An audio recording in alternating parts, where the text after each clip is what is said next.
So guys Reliance power limited में आज फिर से लग गया लोअर सर्किट। अब इस लोअर सर्किट का रीजन क्या, और जो अभी तक अपर सर्किट लग रहे थे पिछले हफ्ते, या जो तेजी बनी थी आपकी 44 के सेकंड लास्ट बेस से, अगर आप इस चैनल पर रेगुलर हो तो आपको मालूम होगा कि ये बेसिस क्या है, यानी कि फर्स्ट और सेकंड लास्ट बेस क्या है।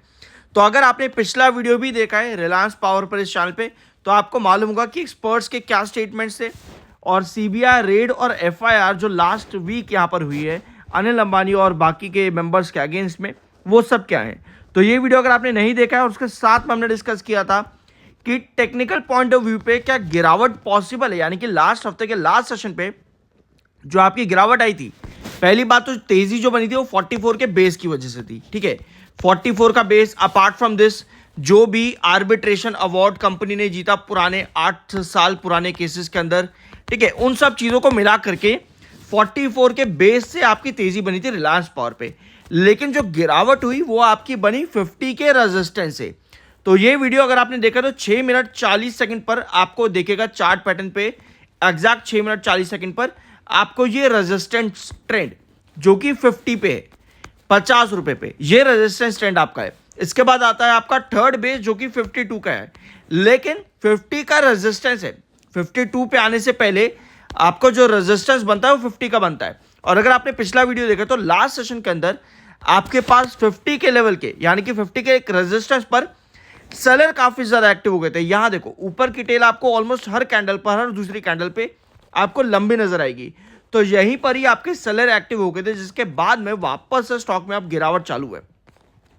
और जो रिकवरी बनी थी वो आपके इस वाले बेस से, यानी कि सेकेंड लास्ट बेस जो कि 44 का है, यहां से आपको देखने को मिली थी अपर सर्किट की ये रिकवरी, जिसके पीछे आर्बिट्रेशन अवार्ड और साथ में आपका जो भूटान में जो कंपनी को नया प्रोजेक्ट मिला है, वो सब चीजें आपको देखने को मिली। तो टेक्निकल पॉइंट ऑफ व्यू पे, यानी कि चार्ट पर और खबरों के साथ आपको रिकवरी देखने को मिलती है। लेकिन रेजिस्टेंस जो हम डिस्कस कर रहे थे वहीं पर एग्जैक्ट आकर के आज एक बार फिर से स्टॉक लोअर सर्किट पर पूरी तरह से एक्टिव है।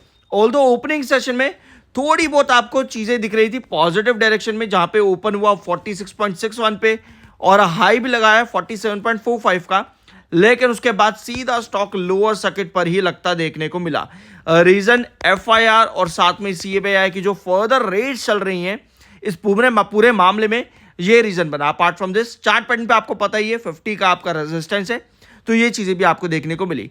अब कंपनी ने इन सभी पर जो हम डिस्कस भी कर रहे थे पिछले काफी वीडियोस के अंदर कि रिलायंस पावर कंपनी को ये चाहिए कि बार बार लगातार कंपनी ये स्टेटमेंट दे कि जो भी इन्वेस्टिगेशन चल रही है वो रिलायंस कम्युनिकेशन के अगेंस्ट में है। ठीक है, इसका कोई भी इफेक्ट जो है ना ही रिलायंस पावर पर और ना ही रिलायंस इंफ्रा पर पड़ता देखने को मिलेगा। अब कंपनी ने ये स्टेटमेंट वापस से दिए और लगभग ऑलमोस्ट शायद से दूसरी बार ये है कि कंपनी ने क्लैरिफिकेशन दिया है, जिस पर आप देख सकते हैं यहाँ पे wish to clarify the media reports that the recent action by the central bureau that is CBI on Reliance Communication and Anil Ambani and has no impact. इसका कंपनी के ऑपरेशन बिजनेस पर कोई इफेक्ट नहीं होगा, ना ही परफॉर्मेंस पर, फाइनेंशियल परफॉर्मेंस, ना ही शेयर होल्डर्स पर, ना ही इंप्लॉइज पर और ना ही स्टेक होल्डर्स पर। यह स्टेटमेंट कंपनी ने फिर से दिया है और ये दूसरी बार है कंपनी ने स्टेटमेंट दिया। तो हमको पता होना चाहिए कि कंपनी क्या बोल रही है और साथ में चार्ट्स आपको क्या बता रहे हैं, वरना फिर अंधाधुंध वाली बात हो जाती है। समझ रहे हो? अगर आप चार्ट्स को नहीं देखते, अगर आप न्यूज को सही से नहीं फॉलो कर रहे हो, तो कहीं ना कहीं अंधाधुंध वाली चीजें हो जाती हैं कि भैया ले लिया यार, अब तो अब देखते हैं आगे, लॉन्ग टर्म के लिए ले लिया। ठीक है, फिर चाहे आप कहीं पे भी खरीदारी कर लो, चाहे आपने 76 पे ले लिया हो, फिर आपका बस यही ओपिनियन रह जाता है कि यार अब तो लॉन्ग टर्म के लिए ही लिया है मैंने, तो मेरी तो कोई गलती नहीं है। ठीक है, अंधाधुंध काम कभी नहीं करना चाहिए, सब चीजों को आपको देखना चाहिए। और इसके साथ में 2 बार कंपनी ने एक्सचेंज फाइलिंग में यहां पर बताया है कि भैया कोई भी बिजनेस या फिर फाइनेंशियल लिंकेज यहां पर नहीं है रिलायंस कम्युनिकेशन का विद रिलायंस पावर और रिलायंस इंफ्रा, दोनों ही आपकी इंडिपेंडेंट लिस्टेड एंटिटीज है, ये भी मेंशन किया। और साथ में ये भी मेंशन किया है कि अनिल अंबानी पिछले 3.5 साल में रिलायंस पावर के बोर्ड ऑफ मेंबर्स के अंदर है ही नहीं। ठीक है, ये भी कंपनी ने मेंशन किया है। अकॉर्डिंगली एनी एक्शन, जो भी एक्शन यहां पर रिलायंस कम्युनिकेशन पर लिया जाएगा, उसका कोई भी गवर्नेंस इफेक्ट और या फिर मैनेजमेंट और ऑपरेशनल इफेक्ट आपको दूसरी कंपनीज पर देखने को नहीं मिलेगा।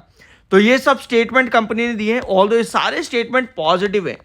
लेकिन हमको सेंटीमेंट्स को समझना पड़ेगा, वापस से चार्ट्स को समझना पड़ेगा, और साथ में लार्ज एंटिटीज जो कि किसी भी कंपनी में इस तरह की खबरें सुन करके एग्जिट कर सकती हैं, हमें उन्हें भी नजर में रखना पड़ेगा। इसके अलावा after SBI Bank of India tags RCom and Anil Ambani as fraud, इनको भी फ्रॉड का टैग मिला हुआ है।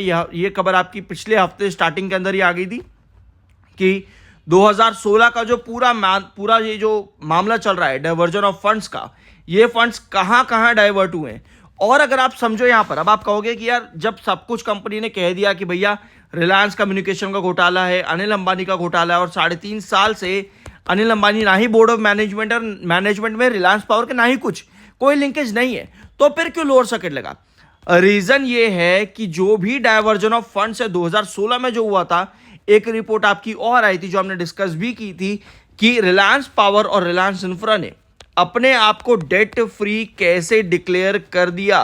इस पर भी एक सवाल यहां पर है इस पूरी रेड और पूरी रिपोर्ट्स के अंदर। तो ये चीजें भी हमें मालूम होनी चाहिए, सवाल क्या क्या है, किस किस एंटिटी पर, यह भी आपको पता होना चाहिए। तो कहीं ना कहीं आपके चार्ट्स और ये जो सवाल आपका है कि भैया जो पूरा डाइवर्जन ऑफ फंड्स है ये कौन कौन सी एंटिटीज में किया गया होगा, कौन कौन से बिजनेसेस में, तो जब तक ये पूरा मामला खुलेगा तब तक सारी चीजें आपको देखने को मिलती रहेंगी धीरे धीरे। तो सवाल बहुत सारे, कहीं ना कहीं इसका भी इफेक्ट आपको मिला है रिलायंस पावर के ऊपर। चार्ट्स बेसिकली ज्यादा काम कर रहे हैं अप्रोप्रिएट तरीके से अगर आप समझोगे। इसके अलावा स्टॉक अभी भी आपका बीई कैटेगरी में है, जहां पे ट्रेडिंग या फिर बी या फिर आपका इंट्राडे या बीटीएसटी जैसी चीजें अभी भी रिस्ट्रिक्टेड आपकी बनी हुई है रिलायंस पावर के अंदर, क्योंकि स्टॉक आपका बी कैटेगरी में। अब बी कैटेगरी होता क्या है, इस पर मैं आपके साथ बहुत सी वीडियोस ले चुका हूं पहले, कई बार, ऑलमोस्ट 5 दिन पहले भी ली थी मैंने आपके साथ में, तो जरूर चेकआउट करना और चैनल को सब्सक्राइब किए बिना मत जाना। बाय सेल की कोई रिकमेंडेशन नहीं। आई होप कि वीडियो आपको पसंद आओगा। मिलते हैं अगले वीडियो में।